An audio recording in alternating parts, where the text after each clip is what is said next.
Studies have shown that traveling not only makes you happier, healthier, but even more creative. But you know what's not going to make you happier? Waiting in a super long TSA line? Waiting through customs? So my wife and I wanted to find a way that we can make that waiting in TSA line as short as possible, taking most of the friction of traveling away. And we stumbled upon TSA PreCheck. Now, TSA PreCheck is a program that allows you to use the TSA PreCheck line rather than waiting in the general queue of TSA.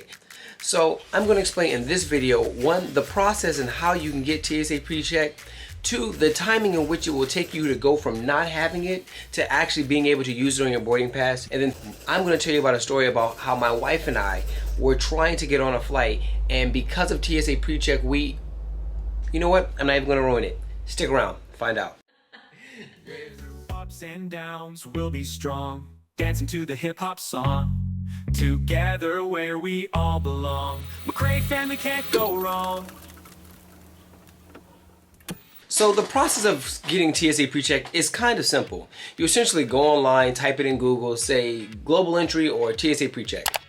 Once you get to the website, you're going to be subject to a couple of different options you can choose for how you want to go through Homeland Security. Essentially, you just want to choose the TSA PreCheck option. Once you do all that, you'll basically just have to fill out the application. Once you fill out the application, you have to go to a physical location to do the final interview, and then you should be all set with a KTN number, which is a known traveler's number. Now, the process of using TSA PreCheck is very similar to the TSA that we all know and love. We both have to go through the security checkpoint, but TSA PreCheck has an expedited line that gets you to the ID check faster. You get to keep your bag, your shoes, your belts on, and then you get into the airport terminal. While with the regular TSA, you must take off your belt, take off your jacket, take off your shoes, take the laptops out the bag, so it just streamlines this super long process.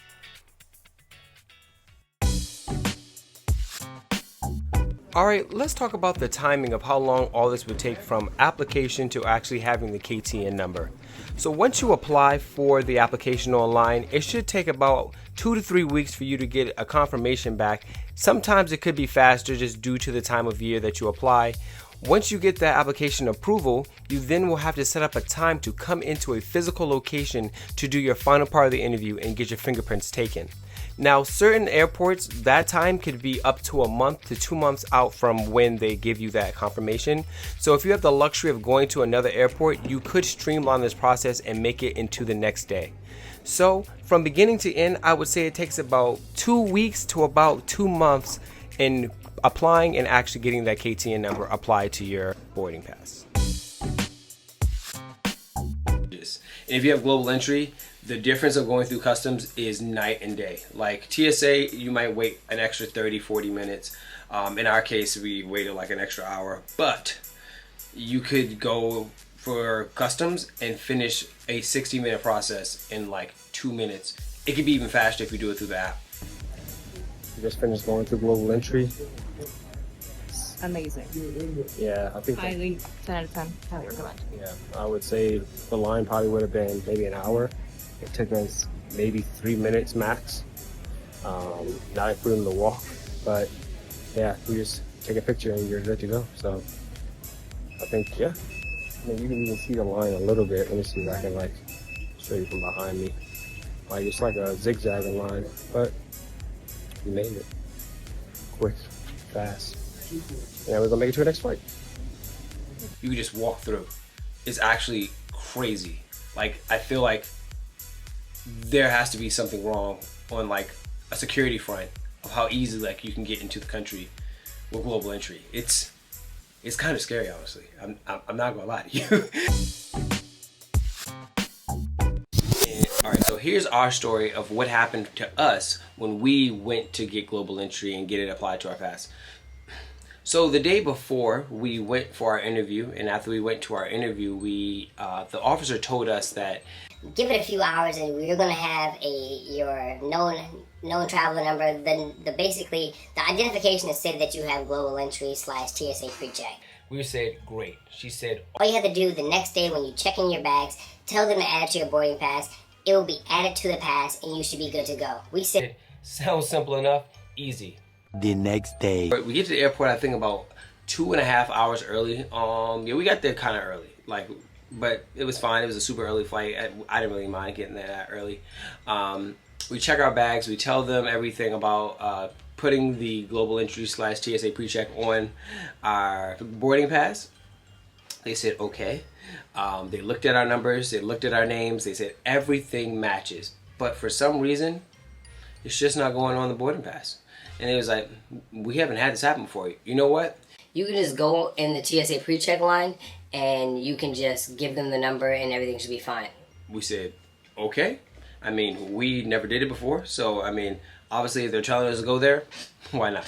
So we head to the TSA PreCheck line, and I will say we were alarmed that the TSA PreCheck line was extended out of the TSA PreCheck section.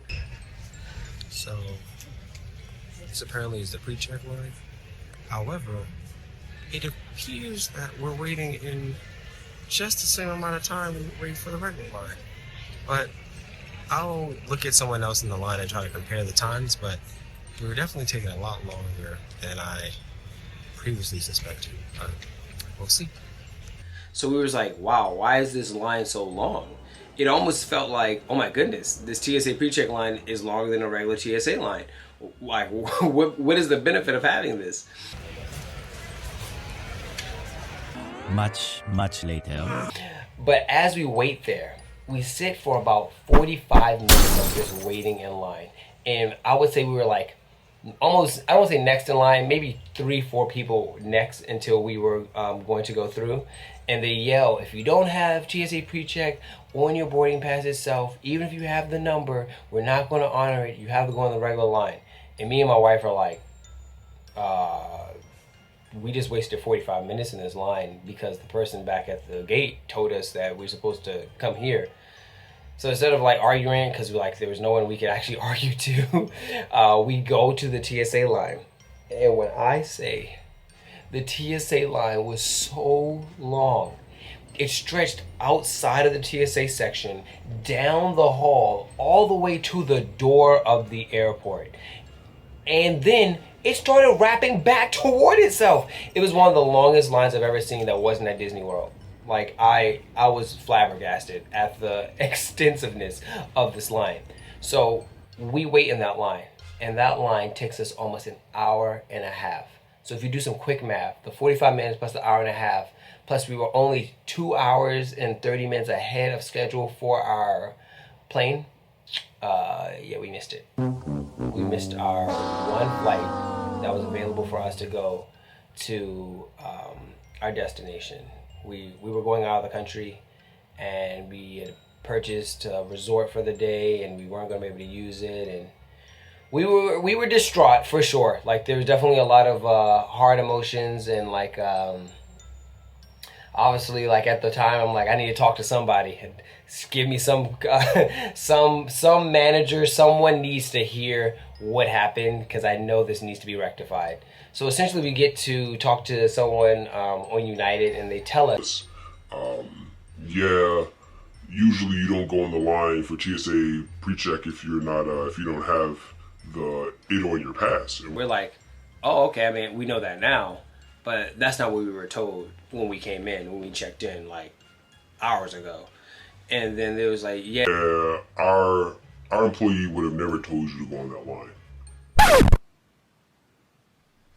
Me looking at my wife like, I know you said that they shouldn't have said that. Yes, you're correct. They probably shouldn't have said that because of this situation right here. But they did, sir. So what are you going to do about it? And he was like, really this feels like a TSA problem. It's not really a us problem, so we're sorry. Is there anything else I could do for you? And I'm like, bro, you didn't do anything for me to start with. So I was like, there's nothing I could do. He got me a flight for the next day, but I mean, we were out of like hundreds of dollars, like the flight, the resort, like it was a lot. But hindsight, 2020 now, if you have TSA PreCheck, you get it all done. Just make sure it's on your boarding pass. If it's on your boarding pass, you'll be able to go to TSA PreCheck line, and you should be fine, good and dandy to get through. all throughout the rest of the trip, us coming back home and things like that, we were able to use it, and it was glorious, super fast. Go through TSA PreCheck the right way, and oh, it was glorious. Things happened so quickly. The line was non-existent, and this is standard over here. Standard has a good old line of people waiting, multiple people, multiple spaces. But TSA PreCheck, I think we had one person in front of us. It was amazing. Would recommend if it goes on your pass, if it actually gets on your boarding pass. If it's not on your boarding pass, oh brother, look at that line. It's crazy back there. It felt like there was no one else using TSA PreCheck but us, so it just felt like we just walk straight up and go straight through security. Keeping our shoes on, keeping our jackets on, laptops in the bag, it's quick. If you're ever like running late to the airport, my goodness, how it would save you. But yeah. Thanks for watching. If you like travel videos, maybe you can check out our Disney video right here. We go to Disney during Pixar Fest, super fun. And until next time. A family full of love and glee. The McCray